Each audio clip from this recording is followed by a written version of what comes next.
How's it going, everybody? So if you're new to the channel, my name is Matt. I'm a part-time reseller based out of California. In today's video, we're going to go over some items that we sold.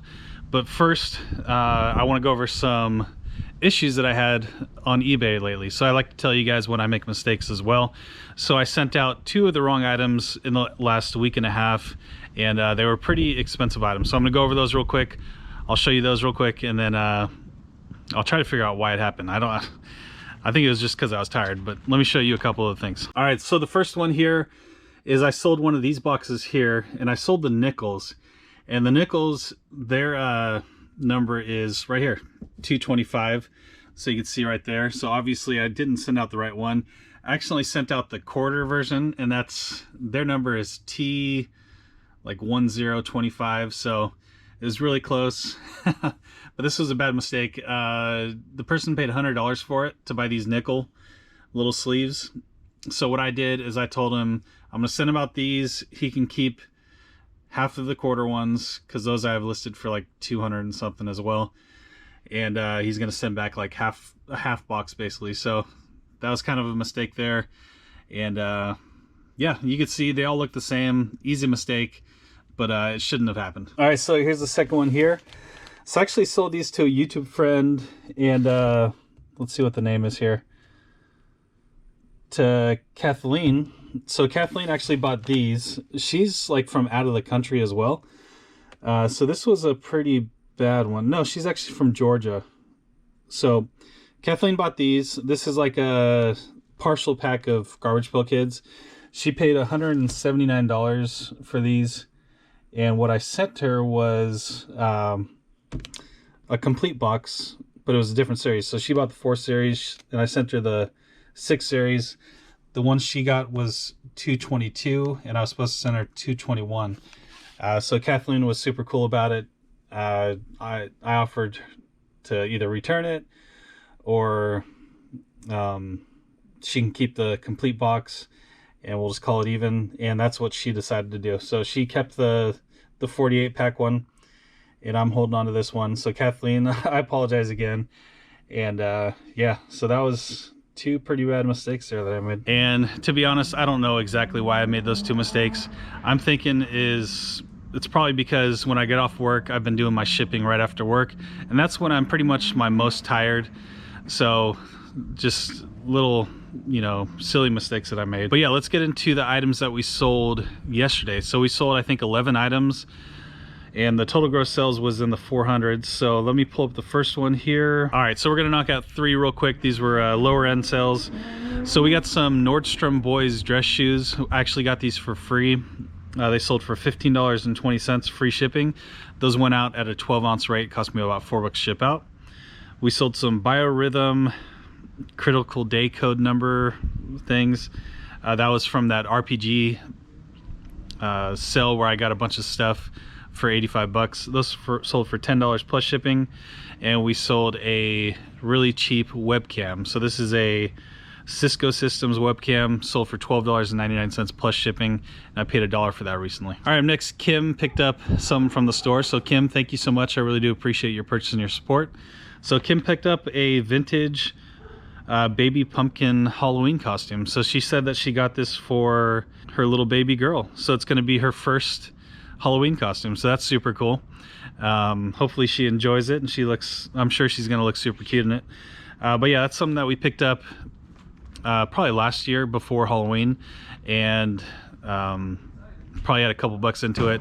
Ended up selling for $18.99 with free shipping. So Kim, thanks again, really do appreciate it. And if you're on Instagram, send me a photo of the little one with the costume on. I'd love to see that. All right, next we sold a couple shirts. So this is 2 2-packs that we got just recently at a garage sale. I probably have about $4 into them. We're actually already on the profit on that deal. It's that garage sale where there was just a bunch of brand new vintage, new old stock stuff. I think the technical word is dead stock. But yeah, the 2 sets of shirt here sold for $39.99 with free shipping, and these actually went at a 2-pound rate, and the person actually lived pretty close to me, so it didn't really cost too much to ship. I think it was about $8. All right, next we sold a pair of Tory Burch shoes. So we actually got these from my wife picked them up. She was at Goodwill. She overheard someone saying that she wanted to the guy wanted to donate some stuff, and Goodwill wasn't taking donations, so my wife offered to just take everything. It was actually a pretty fun experience. We made a video about it. It's on the Part-Time Pickers channel if you missed that. But yeah, these shoes, they were just free, and we sold them for $39.99 plus shipping. They went out first class. They were super light. Just put them into a padded envelope, and they shipped out for around $4. All right, this next item we got at the same place that we got those shirts that I talked about, the dead stock garage sale.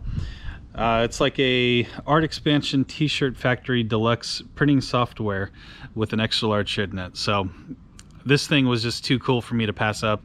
Actually wasn't worth too much, so it sold for $14.99 plus shipping. Next we had some LL Bean boots go out. So this is an item that I just relisted. So every once in a while, when I'm not really active on eBay, like I'm not listing a whole ton, what I'll do is I'll end like 40 to 50 items and then just sell similar just to get them back on the eBay store.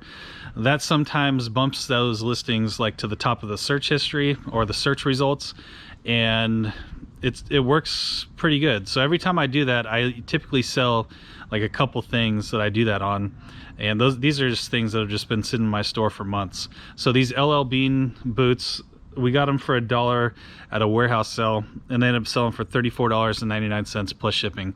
So a decent little profit. These things were already pre-boxed, just shipped them out through regular calculated shipping, and yeah, the buyer paid for it, so it's all good. All right, so we're gonna go through these next ones really quick because I want to get to some YouTube friend questions at the end here. So we sold a Victory Games Rules Index. So that's from that RPG place where I got everything for $85. That's sold for $14.99 plus shipping, so that's pretty good. I actually have a bunch of that stuff left that I need to list that are just like pieces of games that aren't complete, so I need to get on that. Sold a Rubbermaid commercial recycling bin lid. I got that from Bruce, my buddy Bruce, that hooks me up with pallets of stuff at a time. That sold for $18.99 free shipping. That ended up costing me $4 ship out. We sold a Muscle and Fitness magazine to a YouTube friend, and her name is Casey. So Casey, or his name, sorry, his or her name is Casey. Thank you so much for your purchase and your support. Really do appreciate it.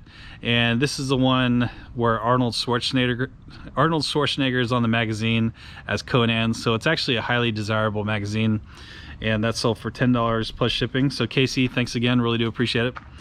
And two more things. So Lord of the Rings, it's like a DVD set that sold for $34 free shipping. This thing was surprisingly not worth too much. Shipping on it ended up costing me $12, but that was just the going rate, what everybody was doing with those. I got those from Steve's garage sale. And the last and final thing that we sold was a Tesla side view mirror. So $69.95 free shipping. Those typically cost me around $3.50 to $4 ship out. And that was the last one that I had on those. So I had originally 23 of them, got them about a year ago, and they're all sold off now. Made some really good money on those. All right, so first YouTube friend question is coming from Gilbert, and he's asking, what do you use to make shipping labels? Can you recommend a cheap label printer? So I use a Rollo printer, which is very good. That one's not cheap though. You're looking at about $230, maybe $250 if you're getting it in used condition, or actually new condition, but it works really well. I had a Dymo 4XL Turbo or something. That was another good one, but that's also another pricier one. The cheaper ones that you're going to look at are the Zebras. Those are actually like $50 for a used one, but you know, I would definitely recommend the Rollo. If you're going to be doing this and shipping out a bunch of items all the time, invest into a good one that's going to have a good backing. Like Rollo, if you call them, they're going to get back to you and they're going to fix your issues. I can't say the same with Zebra. I don't know. I've never had experience with them, but I would assume their customer service probably isn't as good. So yeah, that's something that I would definitely recommend getting into.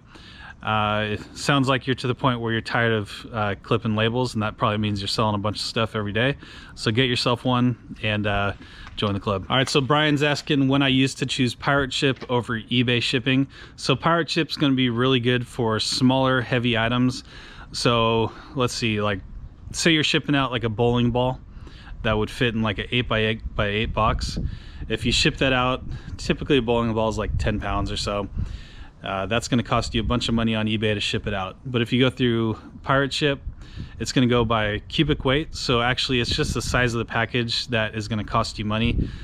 The weight of it doesn't matter. So that same 10-pound item is going to be a lot cheaper to ship out because it's a small box. It would probably only cost you like $10 to $12 to ship out. So just think in your head, if you're shipping out something that's very small and is like over 3 pounds, maybe it's time to start checking out pirate ship, because you're probably gonna be saving some money. All right, next question's coming from Treasures Abound 006. So he or she's asking about the invisible marker that I mentioned on yesterday's video. So if you guys didn't catch that video, I sent out a Tesla side view mirror and the person said it broke when it got to them. So what I told the buyer was that I mark each one with an invisible pen.